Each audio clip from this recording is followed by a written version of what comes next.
Hello everyone, welcome to the Global Apparel and Sourcing Expo organized by the International Apparel Federation together with the Sourcing Journal and Force. I'm Stefanie Schröder, Senior Manager at PwC Strategy and the Strategic Consulting arm of PwC. We have established brands, retailers, but also to follow from strategy through execution. What does that mean? We help them in developing their strategy, but then also support them in adapting and implementing the operating model accordingly.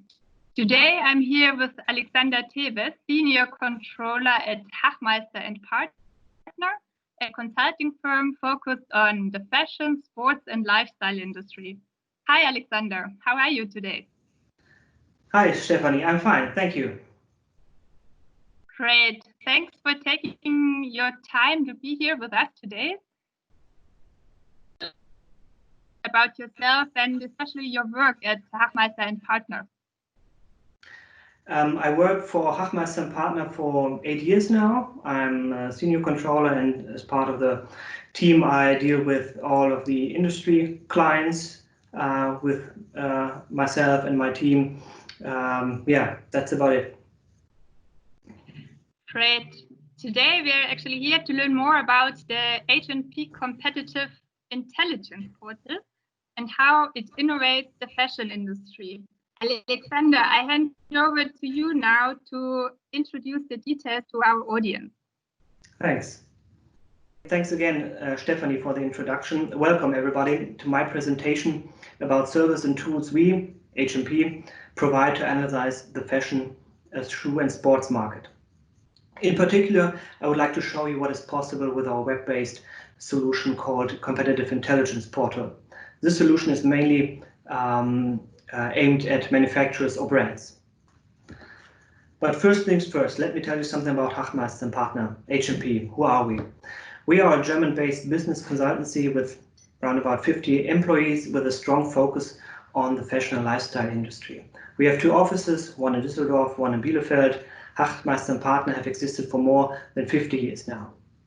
Related to our business consulting, as shown here, we advise clients of all sizes, from smaller retailers and medium-sized companies to large corporations. It is our focus on one sector, fashion, combined with knowledge of different fields of business, which makes a holistic approach possible, which means we are the proven experts in the fashion industry. To name just a few consulting topics we cover at the moment for both retailers and brands. Due to the current market situation, every solution with an emphasis on digitalization is popular. For example, IT optimization, which means new tools for order management and order optimization, or tools for merchandise management, up to sophisticated tools for managing dynamic pricing. Another topic, profit management, is also very relevant at the moment, of course. In terms of our benchmarking services, we offer all kinds of different modules and options. What you see here is just an overview for manufacturers and brands. Our modules, brand assortments and end customer, this is, well, let's say, the basics, basic information about the structure and the performance of the fashion market. With our module Sales Scorecard, you can identify regions in Germany and other countries, of course, with a possible high market potential for your brand. You can even select relevant point of sales for your brand to win and track your own goals, sales goals permanently. So an operational tool, really. If you're not looking for constant web-based kind of market information, we offer one-off studies covering individual topics like market entry studies. We calculate the size of your relevant market segment and classify your potential competing brands in the foreign market. Or another example, assortment studies.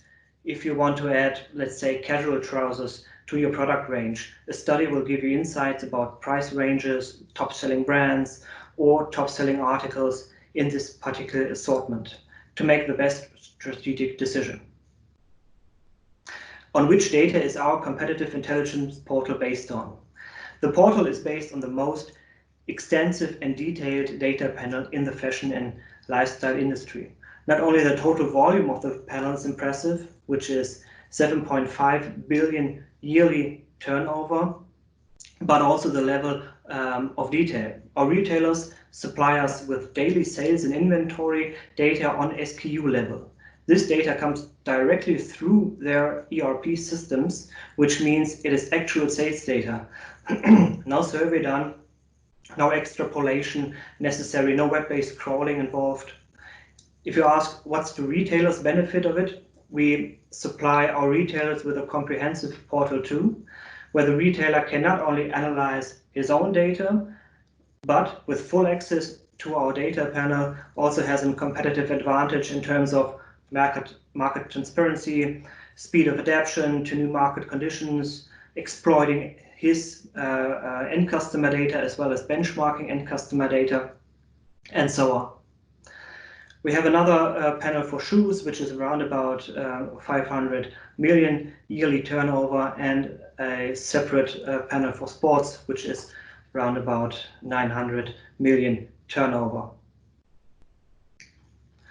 To put our data panel into a total market perspective, we cover mainly the development of brick and mortar stores.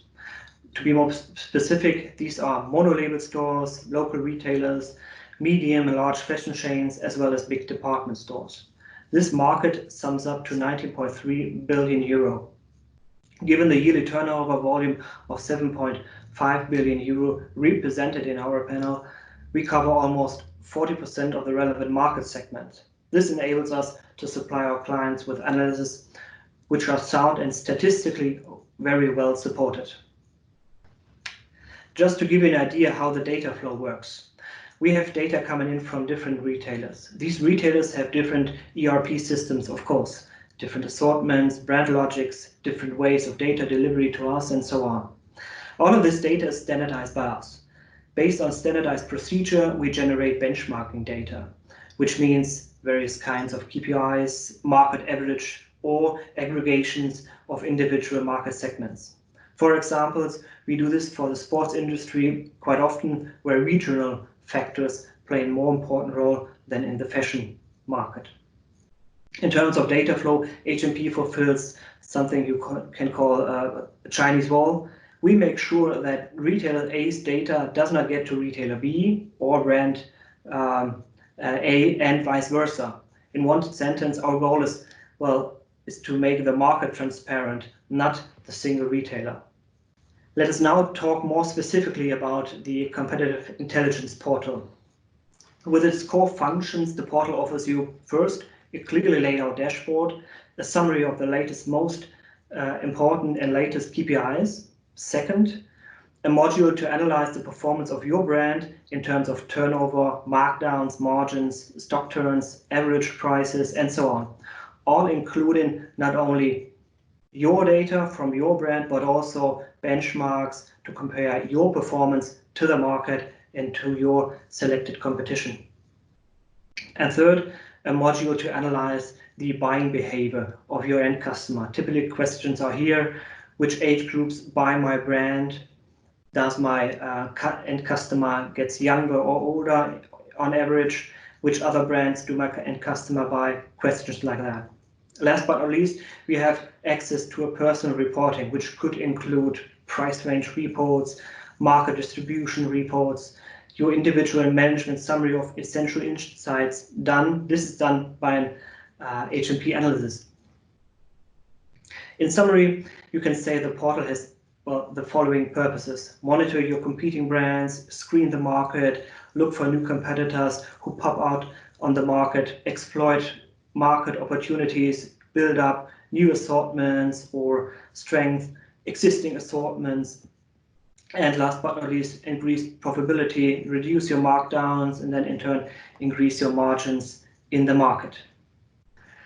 This is an example of a dashboard. The CEO or sales manager has immediate access to the current development of his or her brand in comparison to competitors and the market average. For example, does my brand gain, lose market relevance, shown in the upper left corner? Is the growth of my brand pushed by high markdowns? How does the stock intake of my brand develop? which is the top selling assortment of my brand in the last month.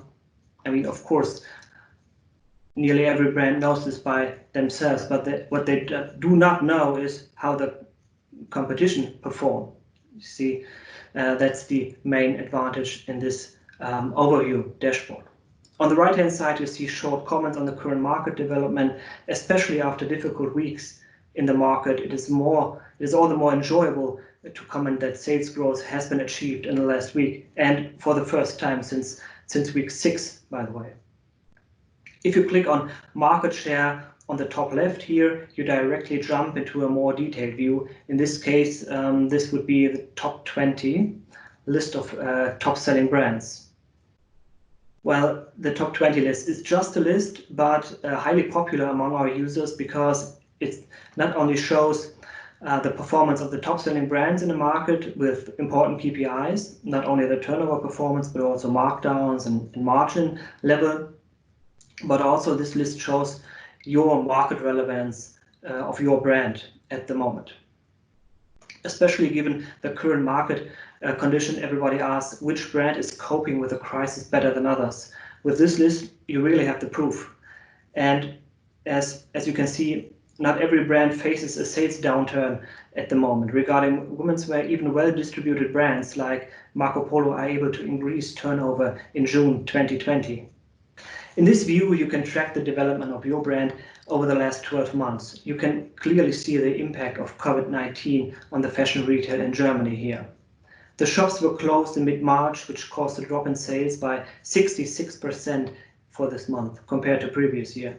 I have to say, we're only looking at women's wear here. Menswear is a different story, to be honest, at the moment. In April, retail was almost completely shut down. First, smallest shops were reopened towards the end of the month. Since then, retail has been slowly returning to normal again. In June, we see a development for women's wear that is only 10% below previous year. Of course, you can break this down, this rather general market development into more specific views like specific assortments or competing brands. For example, if you want to track the development of a competitor, let's say Tommy Hilfiger in the assortment casual trousers, this can be done easily in this view. Let us take a look at a few numbers from our end customer panel.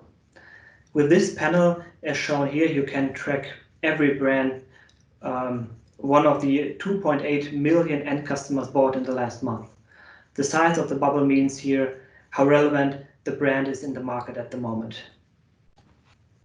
Let us take a look at a few numbers from our end customer panel. With this panel, as shown here, you can track every brand one of the 2.8 million end customer bought in the last month. The size of the bubble means here how relevant the brand is in the market at the moment. With one click, you see the links to other competing brands, which means what brands are often bought together, and therefore who is my possible competitor. This view actually is entirely generated by the individual buying behavior of our end customers. Further questions are here.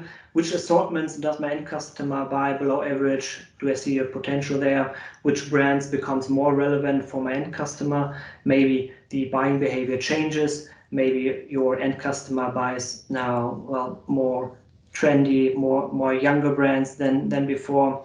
Then you can think, and make strategic decisions how to react to this development. Not shown here, but also questions you can answer with your portal. What average prices is your end customer willing to spend on other brands? Quite interestingly, while your customer maybe is set at a specific price point, but with other brands he's willing to spend way more money than on your products. That's also interesting. And if you look on assortment level, for which assortments is your brand not the first choice of your end customer? So maybe you are very strong with trousers and you try to lift the turnover share of let's say t-shirts, and then you can, or t-shirts or pullovers, cardigans, or whatever, and then you see what kind of brands your customer buys there and see the possible competition in these assortments. Furthermore, we do more complex analysis than this, what you see here, based on your personal needs. For example, if you are interested in the specific articles your end customer bought from other brands, this can be done as well. In addition to all KPIs, it's about the product itself, right? To take this into account, we have designed an illustrated article analysis that you see here. In this view, you see the top-selling articles of more and more German-based fashion brand in the assortment blouses. We can vary time periods, KPIs, etc. We can also generate end customer clusters. If you are only interested in the kind of articles your end customer buys from your brand and your competitors, this can be done as well. Again, it is important to mention this is actual sales data, so no crawling or something like that involved. This is the actual top seller in the German market. Finally, I would like to thank you for your attention. If you have any further questions about our products, be it our portal solution or our consulting services, just contact me at this point. I do want to mention our market studies once more. We offer a wide range of standardized as well as individual market studies. Thanks again. Thank you very much, Alexander. Based on my experience, I can really imagine that this data provides relevant insights for the fashion players. I would actually have some more questions to deep dive a bit more into the use of the portal. So the first one is, could you maybe elaborate a bit more about the use itself? So who are the users of the portal and for what are the users using it? And how many users do you actually currently have? How many users? Well, at the moment, around about 100 brands are using this portal, which means roughly a little bit more than 2,000 accounts we have at the moment. So user accounts. Your first question about who uses this and for what, just a couple of examples. I mean, people who are responsible for the product, of course, they are mostly interested in article-based analysis. So what kinds of articles are in the market relevant at the moment to either adjust your own product to it or specifically say we want to make another product which is not in the market at the moment. This is one use case. Another case would be, so sales manager, country managers, owners are more interested in the overall performance of their brand in the market, of course, but you can use this tool also for strategic decisions. Maybe let's say you want to add casual shirts to your assortments. You don't do casual shirts at the moment, and you can use our analysis, let's say the price range analysis, for this, given your actual pricing position in your other assortments and the price sensibility of your existing customers. You can really say quite specific which would be the correct price point for your new assortment casual shirts. Okay. And during your presentation, you briefly touched upon how companies can use the portal to generate insights about competition during the crisis. Could you maybe explain a bit more in detail what are the actual benefits that users can actually generate from the portal during the current crisis that we face? Yeah, we've learned a lot during the crisis. This one is for sure. Well, when we say what have we done before the crisis, we well, nearly 95% of all analysis we've done were monthly based. So how went January, how went February, and so on. Now the first learning was this is too slow, so we have to offer a weekly analysis to see how the last week was, to see the most relevant KPIs there, and not only the last week, but I mean you have to know how the last week was on the Monday afterwards to take maybe actions for the current week. So this is one big learning to make our analysis faster than before. We've done quite a lot of special analysis for stock turn, for markdowns. Everybody was afraid that as soon as the shops open, the markdown level rises significantly. This is not the case at the moment, but everybody was afraid of that. So we tracked the markdown level quite thoroughly, as well as the stock level. So brands were facing the problem that there was too much goods in the market. Everybody was afraid that goods come back to the manufacturer. So every KPIs surrounding stock were interesting as well. So we did a lot of special reports for this to keep our customers happy. Very good. Yeah, Alexander, we are already at the end of our session. Thanks again for being here today with us. And I really look forward to hear more about how the portal will help the fashion players in the future. Thanks a lot and goodbye. Thank you, Stephanie. Bye. Bye.